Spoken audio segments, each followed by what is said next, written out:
ஒரு நாள் அரிஷ்டன் என்கின்ற அசுரன் ஸ்ரீ கிருஷ்ணரை கொல்வதற்காக கோகுலத்துக்கு வந்தான். அவன் ஒரு பெரிய காளை மாட்டின் உருவத்திலே இருந்தான். தன்னுடைய குளம்புகளின் அடி வைப்புகளினாலே பூமியையே பிளந்து கொண்டு வந்தான். அவனுடைய முதுகிலே இருந்த திமில் மிகவும் பெரியதாக இருந்தது. உரத்த குரலிலே கர்ஜித்து கொண்டிருந்தான்.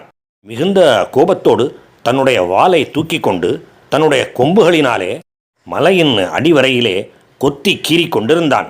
அவனுடைய கர்ஜனை எவ்வளவு பலமானதாகவும் பயமுறுத்தக்கூடியதாகவும் இருந்தது என்றால், சில பெண் மிருகங்களுடைய மேலும் சில மனித பெண்களுடைய கர்ப்பம் நழுவியது.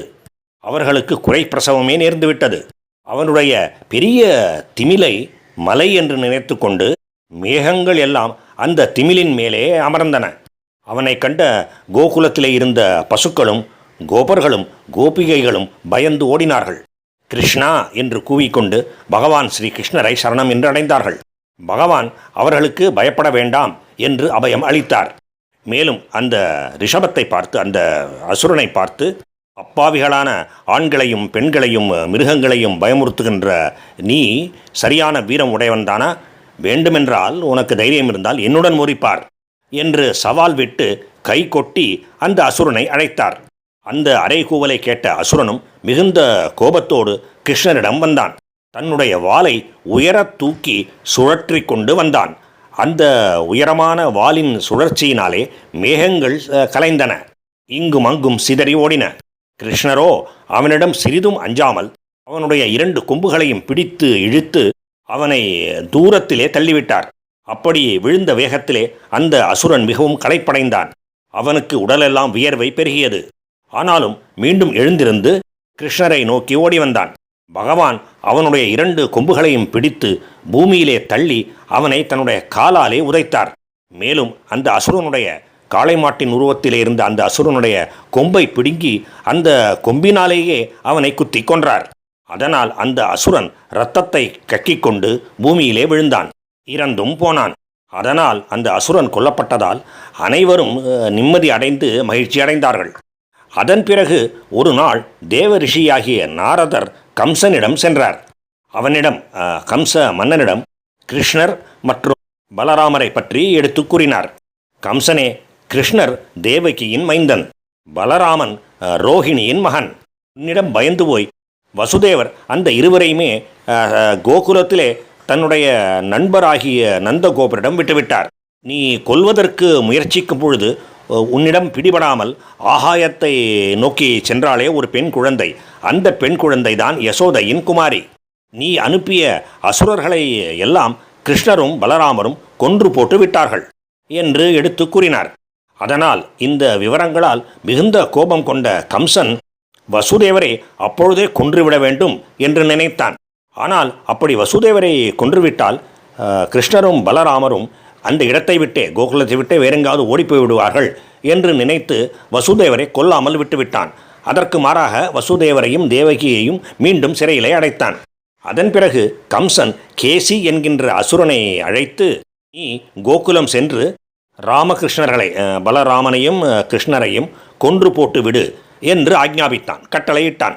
ஆனாலும் அந்த கேசியினால் கூட கிருஷ்ணரையும் பலராமனையும் கொல்ல முடியவில்லை என்றால் அதற்கான மாற்று திட்டங்களையும் வகுத்தான். கிருஷ்ணரையும் பலராமரையும் மதுரா நகருக்கே, தான் வசித்து கொண்டிருந்த மதுரா நகருக்கே அழைத்து வந்து மதுரா நகரிலே அவர்களை கொன்றுவிட வேண்டும் என்று திட்டம் போட்டான்.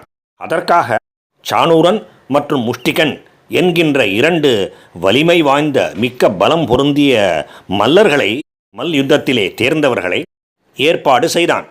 கிருஷ்ணரோடும் பலராமரோடும் மல்யுத்தம் செய்து அவர்களை வென்று கொள்ள வேண்டும் என்று அவன் திட்டம் போட்டான்.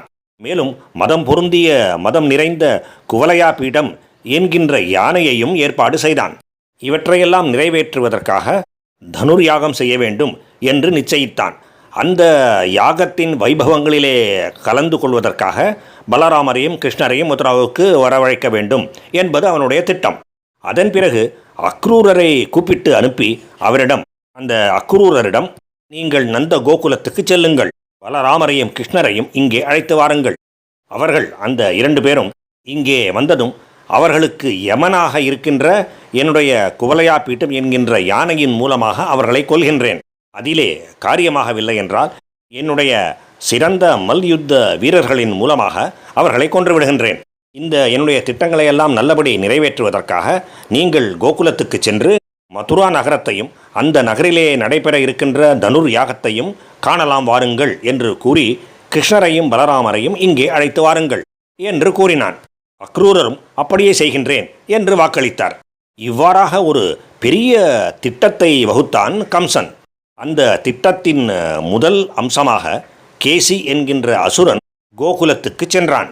அவன் ஒரு பெரிய குதிரையின் வேஷத்தை எடுத்துக்கொண்டிருந்தான், குதிரையின் உருவத்தை எடுத்துக்கொண்டிருந்தான். குதிரை வடிவிலே இருந்த அவன் கனைத்த பொழுது அந்த கனைப்பு சத்தத்தை கேட்டே அனைவரும் பயந்து போனார்கள். மேலும் அவன் மிகப்பெரிய கண்களை கொண்டிருந்தான். அவனுடைய வாய் குகை போல இருந்தது. அவனுடைய உடலோ ஒரு மலையைப் போல பெரிதாக இருந்தது. அவனுடைய வாளினாலே அடிக்கப்பட்டு மேகங்கள் சிதறி ஓடின. அவனை கண்ட கிருஷ்ணர் அவனை யுத்தத்திற்கு அழைத்தார். அந்த அசுரன் மிகுந்த கோபத்தோடு பயங்கரமாக சத்தம் போட்டுக்கொண்டு பகவானாகிய கிருஷ்ணரிடம் ஓடி வந்து கிருஷ்ணரை காலாலே உதைத்தான். பகவான் சட்டென்று நகர்ந்து கொண்டு அவனுடைய கால்கள் தன் மீது படாத வண்ணம் தன்னைத்தானே காத்து கொண்டார். மேலும் அவனுடைய கால்களை பிடித்து சுழற்றி வீசினார். அந்த வேகத்திலே, கிருஷ்ணர் வீசிய வேகத்திலே அந்த அசுரன், அந்த குதிரை வடிவிலே இருந்த அசுரன் வெகு தூரம் தள்ளி கீழே விழுந்தான். ஆனால் அவன் மீண்டும் எழுந்தான். தன்னுடைய வாயை மிக மிக பயங்கரமாக மிக பெரியதாக திறந்து வைத்துக்கொண்டு கிருஷ்ணரிடம் ஓடி வந்தான். அப்பொழுது கிருஷ்ணர் தன்னுடைய வலது கையை திறந்திருந்த அந்த குதிரையின் வாயிலே நுழைத்தார். பகவானுடைய கை அந்த அசுரனுடைய வாயையும் தாண்டி தொண்டையையும் தாண்டி வயிறு வரைக்கும் சென்றது. அப்படி சென்ற கையை மிக மிக பெரியதாக ஆக்கினார் பகவான். அப்படி பகவானுடைய கை உள்ளே வளரும் பொழுது, பெரியதாக ஆகும் பொழுது, அதனால் மிக்க துன்பத்தை அடைந்த அந்த அசுரன் இறுதியிலே மூச்சு விட முடியாமல் மாண்டு போனான். அதன் பிறகுதான் பகவான் தன்னுடைய கையை அவனுடைய வயிற்றிலே இருந்தும் வாயிலே இருந்தும் வெளியிலே எடுத்துக்கொண்டார். அதன் பிறகு கம்சனை சந்தித்து பேசியிருந்த நாரதர் ஸ்ரீ கிருஷ்ணரிடமும் வந்தார்.